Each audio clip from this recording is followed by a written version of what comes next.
High court ఆదేశాలపై స్పందించారు Hydraa commissioner ఏవి రంగనాథ్. రాజ్యాంగ స్ఫూర్తితోనే పనిచేస్తున్నారని స్పష్టం చేశారు. చెరువులు, ప్రభుత్వ ఆస్తులను కాపాడటమే హైడ్రా లక్ష్యమన్న రంగనాథ్ 2 ఏళ్లలో 1,50,000 కోట్ల ప్రభుత్వ ఆస్తులు రక్షించామని చెప్పారు. నగరంలోని 6 చెరువులను పునరుద్ధరించామని గుర్తు చేసిన రంగనాథ్ మరో 20 చెరువుల పునరుద్ధరణ పనులు జరుగుతున్నాయని వెల్లడించారు. ల్యాండ్ మాఫియా తప్పుడు సమాచారంతో కోర్టులను తప్పుదోవ పట్టిస్తోందన్నారు రంగనాథ్.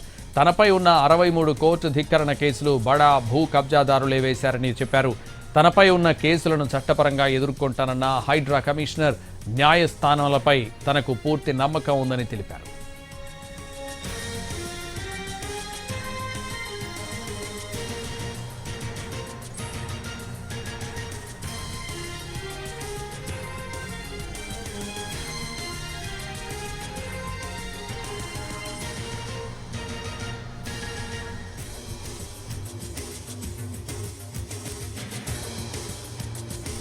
హైడ్రా కమిషనర్ పదవి నుంచి రంగనాథ్ను తప్పించాలని చీఫ్ సెక్రటరీని ఆదేశించింది తెలంగాణ హైకోర్టు. రంగనాథ్ స్థానంలో ఐజీ స్థాయి అధికారిని నియమించాలంది. హైడ్రా కమిషనర్ రంగనాథ్పై గతంలోనూ సీరియస్ అయింది హైకోర్టు. లోతుకుంటలోని ఆర్మీ భూముల కేసులో చాలాసార్లు మందలించింది. లోతుకుంటలో శాంతా శ్రీరామ్ కన్స్ట్రక్షన్స్ కేసులో 3 సార్లు కోర్టు ధిక్కరణ పిటిషన్లపై దాఖలయ్యాయి.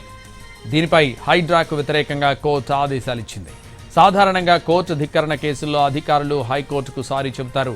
పదే పదే ధిక్కరణ నోటీసులు ఇచ్చినా రంగనాథ్ ఉల్లంఘిస్తున్నారని న్యాయస్థానం ఫైర్ అయింది. పదే పదే ధిక్కరించడంతో చివరికి ఆయనపై వేటు వేయాలని హైకోర్టు ఆదేశాలిచ్చింది.